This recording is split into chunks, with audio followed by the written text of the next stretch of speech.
ഇല്യാസ് നബി അലൈഹി സ്വലാത്തു വസ്സലാം അതാ മലമുകളിൽ വെച്ചുകൊണ്ട് ഉമ്മ തേടി പിടിക്കുകയാണ്. തന്റെ വീട്ടിൽ നിന്ന് മാസങ്ങൾക്ക് മുമ്പ് വിട്ടുപോയ അതേ മനുഷ്യനെ തേടി പിടിക്കുന്നു. മലമുകളിൽ വെച്ച് മഹാനായ ഇല്യാസ് അലൈഹി സ്വലാത്തു വസ്സലാമിനെ ആ വൃദ്ധയായ ഉമ്മ കണ്ടെത്തുന്നു. ഉമ്മ പറയുന്നു, സഹോദര, എന്റെ കുഞ്ഞി മരണപ്പെട്ടിരിക്കുന്നു. ഇത് കേൾക്കലോടുകൂടെ ഇല്യാസ് അലൈഹി സ്വലാത്തു വസ്സലാം ദശമത്തോടെ ഉമ്മാന്റെ കൂടെ അങ്ങനെ നടന്നു വരുന്നു. 14 ദിവസമായി തന്റെ കുട്ടി മരിച്ച് മയ്യത്തായി കിടക്കുന്ന ആ കുട്ടിയുടെ അടുക്കലേക്ക്, ആ മയ്യത്തായി കിടക്കുന്ന പൊന്നുമോന്റെ അടുക്കലേക്ക് മഹാനായ ഇല്യാസ് അലൈഹി സ്വലാത്തു വസ്സലാം വന്നിട്ട് അതാ 2 റക്അത്ത് നിസ്കരിച്ചുകൊണ്ട് പടച്ച റബ്ബിനോട് ഒരൊറ്റ ദുആ, പടച്ചവനെ, ഈ ഉമ്മ ആരാരുമില്ല, തുണയില്ല, ഈ കുട്ടി എന്നാൽ ഈ കുട്ടി ഭാവിയിൽ ഒരു പ്രവാചകനാകാൻ പോകുന്ന കുട്ടിയാണല്ലോ. അല്ലാഹുവേ, നിന്റെ എന്തോ ഒരു പരീക്ഷണം കൊണ്ടാണ് ഇങ്ങനെ സംഭവിച്ചത്. അതുകൊണ്ട് കുട്ടിക്ക് നീ ഹയാത്ത് നൽകണം, ഈ കുട്ടിയെ രക്ഷപ്പെടുത്തണമെന്ന പ്രാർത്ഥന പ്രാർത്ഥിച്ചിട്ടേയുള്ളൂ. പ്രവാചകന്മാരുടെ ദുആക്കും അല്ലാഹുവിനിടയിൽ മറയില്ലല്ലോ. അങ്ങനെ പ്രാർത്ഥന ചെയ്യലോടുകൂടെ കുട്ടിയുടെ കൺപോളകളിൽ ഇങ്ങനെ പുലരാൻ തുടങ്ങി. കണ്ണിങ്ങനെ തുറന്നു നോക്കി. ഉമ്മാന്റെ മനസ്സ് സന്തോഷം കൊണ്ട്, ആനന്ദം കൊണ്ട്, ആഹ്ലാദം കൊണ്ട് ഇങ്ങനെ സന്തോഷിക്കുകയാണ്. അങ്ങനെ കുട്ടിയുടെ നെഞ്ഞിങ്ങനെ ആട്ടുപടക്കാൻ തുടങ്ങി. കുട്ടിക്ക് ജീവൻ കിട്ടി, സന്തോഷമായി. കുട്ടിയെ എല്ലാ നിലക്കും ഇതാ പരിപൂർണമായ ആരോഗ്യവാനായി കുട്ടിയെ എഴുന്നേൽപ്പിച്ച് ആ കുട്ടിക്ക് സന്തോഷമായി, ഉമ്മാക്ക് സന്തോഷമായി. ഇല്യാസ് അലൈഹി സ്വലാത്തു വസ്സലാം ആ ഉമ്മാനോട് പറഞ്ഞു, ഉമ്മ, ഇനി ഞാൻ പോവുകയാണ്. ഈ കുട്ടിയുടെ കാര്യത്തിൽ നിങ്ങൾ ശ്രദ്ധിക്കണം. ശത്രുക്കളുടെ ഭാഗത്തിൽ നിന്ന് കുട്ടിക്കൊന്നും വരാതെ നിങ്ങൾ സംരക്ഷിക്കണം. ഈ കുട്ടി ഭാവിയിൽ വലിയ ഒരു പ്രവാചകനാകാൻ പോകുന്ന കുട്ടിയാണ്. ഇതെന്ന് കേട്ട് ആ ഉമ്മ സന്തോഷത്തോടെ ഇല്യാസ് അലൈഹി സ്വലാത്തു വസ്സലാമിനെ യാത്രയാക്കുന്നു. ആരായിരുന്നു ആ കുട്ടി?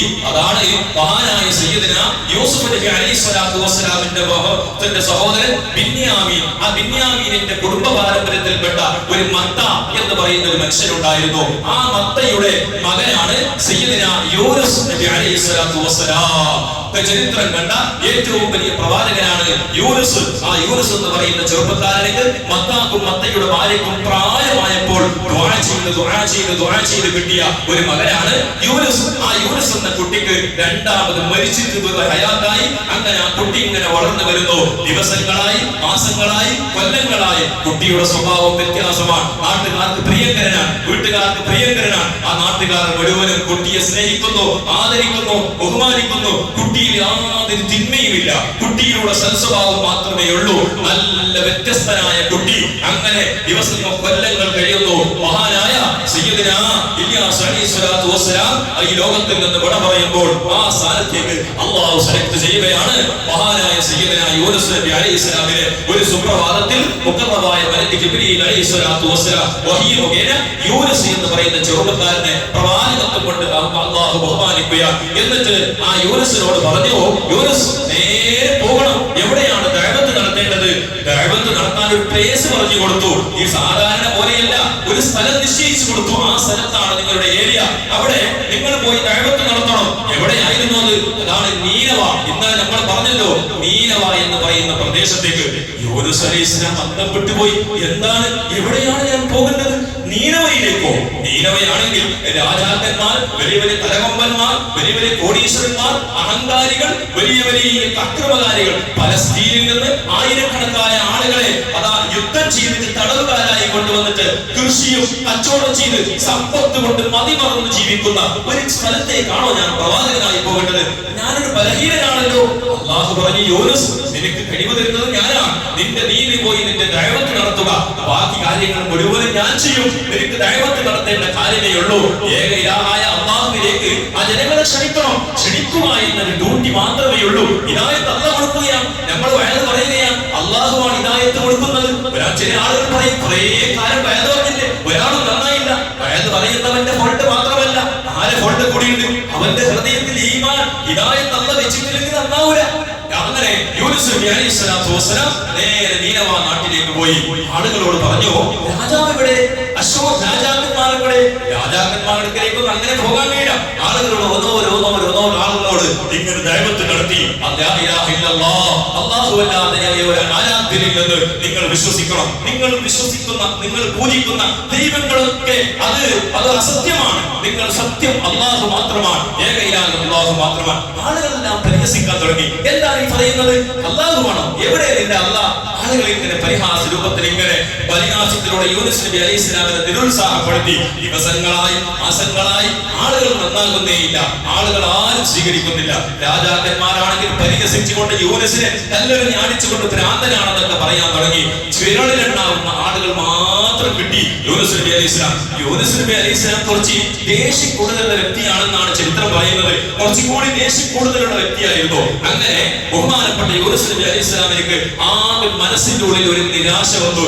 ഇനി എന്ത് ഇവരോട് പറയാൻ? ഇവരോട് പറഞ്ഞിട്ട് കാര്യമില്ല. അങ്ങനെ നാട് വിടാൻ വേണ്ടി ചിന്തിക്കുന്നു.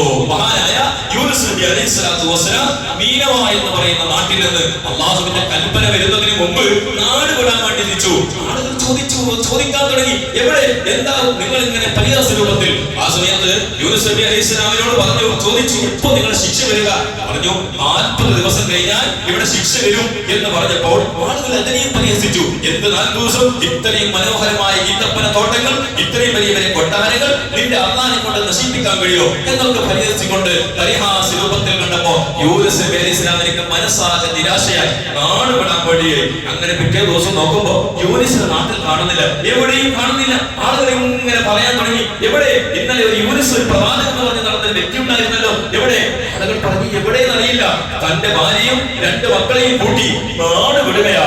ദിവസങ്ങളായി മാസങ്ങളായി ഓരോ മണിക്കൂറുകൾ കഴിയുന്നതോറും നാട് വിട്ട് വിശദമായ സ്ഥലത്തേക്ക് എത്തി മഹാനായ യൂനുസ് നബി അലൈഹി സ്വലാത്തു വസ്സലാം.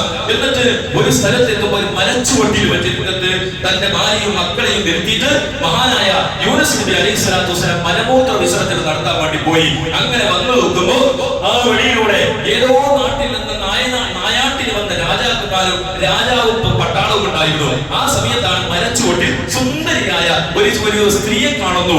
പറഞ്ഞു, പട്ടാളത്തിനോട് പറഞ്ഞു, നല്ല സുന്ദരിയായ പെണ്ണാണ്. അക്കാലഘട്ടത്തിൽ രാജാക്കന്മാർക്ക് ഇതൊക്കെ കണ്ടാൽ ആവേശം കൂടും. അവരോട് പറഞ്ഞു, എത്രയും പെട്ടെന്ന് ഒട്ടകത്തിലേക്ക് കയറ്റണം, എന്നിട്ട് ഈ സ്ത്രീയെ രാജകൊട്ടാരത്തിലേക്ക് എത്തിക്കണം. 2 പിഞ്ചു മക്കളെ ഉള്ളൂ. യൂനുസ് നബി അലൈഹി സ്വലാം മലമൂത്ര വിസർജനം നടത്തി തിരിച്ചു വരുമ്പോ തന്റെ ഭാര്യയില്ല. മക്കൾ അതിൽ പേടിച്ച് വിറച്ചിങ്ങനെ നിൽക്കാം. ഒപ്പാനോട് പറഞ്ഞു, ഏതോ ആളുകൾ പിടിച്ചുകൊണ്ടുപോയി. യൂനുസ് നബി അലൈഹി സ്വലാമിക്ക് എന്ത് ചെയ്യാൻ? ഇപ്പൊ തന്റെ കയ്യിൽ വാഹനമില്ല, പിടിക്കാൻ സംവിധാനമില്ല.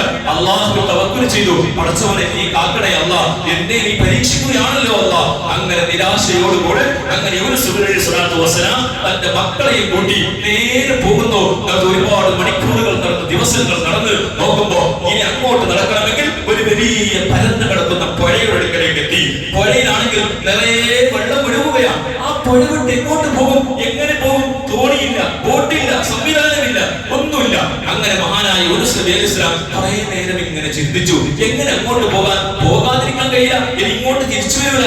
നീനവ നാട്ടിൽ നിന്ന് ഞാൻ ദേഷ്യപ്പെട്ടിട്ട് അവരോട് ആശ പറഞ്ഞിട്ട് വന്നതാ, എങ്ങോട്ടെങ്കിലും പോകണല്ലോ.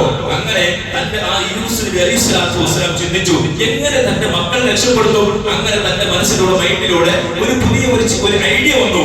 ഞാൻ ഈ പുഴയിലൂടെ നീണ്ട ഒരു മകനെ പെരടിയിൽ വെച്ചിട്ട് നീന്തി ആ കുട്ടിയെ അങ്ങോട്ട് എത്തിച്ചിട്ട് വീണ്ടും വന്നിട്ട് തന്റെ 2ാമത്തെ മകനെയും കൊണ്ടുപോകാം എന്ന് ചിന്തിച്ച് യൂനുസ് നബി അലൈഹി സ്വലാത്തു വസ്സലാം പുഴയിലൂടെ തന്റെ ഒരു മകനെയും ചുമന്ന് ഇങ്ങനെ നീന്താൻ തുടങ്ങി. നീന്തി നോക്കുമ്പോൾ ഈ പുഴ അങ്ങോട്ട് എത്തുന്നില്ല.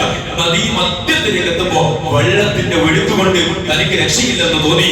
എങ്ങനെയെല്ലാമായി എന്നിട്ട് തന്റെ പെരടിയിലുള്ള തന്റെ മകൻ വെള്ളത്തിനങ്ങ് മുങ്ങി ഒഴുകി പോവുകയാണ്. യൂനുസ് നബി അലൈഹി സ്വലാം നിരാശയോട് ആരുണ്ട് സഹായിക്കാൻ? ഒന്നുമില്ല. 1ാമത്തെ മകൻ നഷ്ടപ്പെട്ടു. ആകെ നിരാശയായി വെള്ളത്തിലിങ്ങനെ നീന്തി തിരിഞ്ഞു നോക്കുമ്പോഴാണ് മഹാനായ യൂനുസ് നബി അലൈഹി സ്വലാത്തു വസ്സലാം തന്റെ 2ാമത്തെ മകനെയെങ്കിലും രക്ഷപ്പെടുത്താം എന്ന് വിചാരിച്ച് അതാ തിരിഞ്ഞിങ്ങനെ നോക്കുമ്പോൾ അതാ കാണുന്നു കണ്ണുനീരൊലിപ്പിക്കുന്ന ഒരു രംഗമാണ്. യൂനുസ് നബി അലൈഹി സ്വലാത്തു വസ്സലാം കാണുന്നത് തന്റെ 2ാമത്തെ മകനെ ചെന്നായ പിടിച്ച് വായിൽ പിടിച്ചിങ്ങനെ പോകുന്ന സീനാണ് യൂനുസ് നബി അലൈഹി സ്വലാം കാണുന്നു. യൂനുസ് നബി അലൈഹി സ്വലാത്തു വസ്സലാമിന് മനസ്സിലായി, എന്റെ ഈ വരവിലൂടെ എന്തോ ഒന്ന് സംഭവിച്ചിട്ടുണ്ട്. അല്ലാഹു എന്നെ പരീക്ഷിക്കുകയാണ്. തന്റെ ഭാര്യ പോയി, മൂത്ത മകൻ പോയി, 2ാമത്തെ മകന് പോയി. ഇനി എന്ത് ചെയ്യാനാണ് റബ്ബേ? നിന്റെ പരീക്ഷണത്തിൽ ഞാൻ തോൽക്കൂല. ഇത് നീ തന്നതാണ്, അത് കൊണ്ടുപോയി. പക്ഷേ ഇതിന്റെ പിന്നിൽ എന്തോ ഒരു രഹസ്യമുണ്ട് എന്ന് മനസ്സിലാക്കി മനസ്സിലാക്കി മഹാനായ യൂനുസ് നബി അലൈഹി സ്വലാത്തു വസ്സലാം പുഴ കടന്ന് അങ്ങോട്ട് നടക്കുന്നു. ഒറ്റയായ തടി, 3 പേരും കൂടെ ഉണ്ടായിരുന്നത് നഷ്ടപ്പെട്ടു പോയി. അങ്ങനെ ആ ഒരു സ്ഥലത്ത് നടന്ന് നടക്കുമ്പോ ഒരു വീട് പുഴക്കരയിൽ വെച്ചുകൊണ്ട് ഒരു കടലിന്റെ കരയിൽ വലിയ ഒരു കപ്പൽ നിൽക്കുന്നു. ഒരുപാട് വസ്തുക്കൾ, ചരക്കുകൾ കൊണ്ടുപോകുന്ന, ചുമന്നു കൊണ്ടുപോകുന്ന കപ്പലും അതിന്റെ കപ്പിത്താനും കുറച്ച് കൂട്ടിക്കാരും പണിക്കാരും കൂടെ നിൽക്കുന്നു. യൂനുസ് നബി അലൈഹി സ്വലാത്തു വസ്സലാം ചോദിച്ചു, നിങ്ങൾ എവിടുത്തുകാരനാണ്?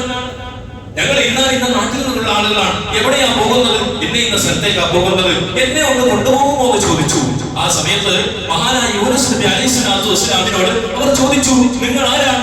നിങ്ങൾ എവിടുത്തുകാരനാണ്? നിങ്ങൾ ഒറ്റക്കാണല്ലോ, നിങ്ങൾ എങ്ങനെ ഇവിടെ എത്തി? ആ സമയത്ത് പറഞ്ഞു, ഞാൻ നീനവാ നാട്ടുകാരനാണ്, ഞാൻ പോവുകയാണ്, എനിക്ക് ഇന്ന സ്ഥലത്ത് പോകണം, കൊണ്ടുപോകുമോ എന്ന് ചോദിച്ചപ്പോൾ അവർ പറയുന്നു, അവർ എല്ലാവരും കൂടി ഇങ്ങനെ ആലോചിക്കുക, എന്താണ് ചെയ്യേണ്ടത്? ഈ മനുഷ്യനെ കൊണ്ടുപോകണോ വേണ്ടേ? ഈ മനുഷ്യൻ ഏതോ നാട്ടിൽ നിന്ന് അപരിചിതനാണല്ലോ എന്ന് പറഞ്ഞുകൊണ്ട് അവർ അവരോട് മറുപടി പറയുന്നു. എന്താണ് പറയുന്നത്? പിന്നീട് എന്താണ് സംഭവിക്കുക? ഇൻഷാ അല്ലാഹ് നമുക്ക് നാളെ പറയാം. അല്ലാഹു സുബ്ഹാനഹു വ തആല മഹാനായ സയ്യിദുനാ യൂനുസ് നബി അലൈഹി സ്വലാത്തു വസ്സലാമിന്റെ സർവ്വ പ്രവാചകന്മാരുടെ ബർക്കത്ത് കൊണ്ട് ഞങ്ങളുടെ സീറകൾ നീ കബൂലാക്കണം റഹ്മാനേ. ഖുർആനിൽ പറയപ്പെട്ട പ്രവാചകന്മാരെ ഞങ്ങൾ പരിചയപ്പെടുത്തുകയാണ് റബ്ബേ. ആ പ്രവാചകന്മാരെ നിങ്ങൾ പറയുന്നത് നാളെ ആഖിറത്തിലേക്ക് എത്തുമ്പോൾ ഞങ്ങൾക്ക് തൃപ്തി ലഭിക്കാൻ കാരണമാക്കി നിങ്ങൾ കബൂലാക്കണം റഹ്മാനേ.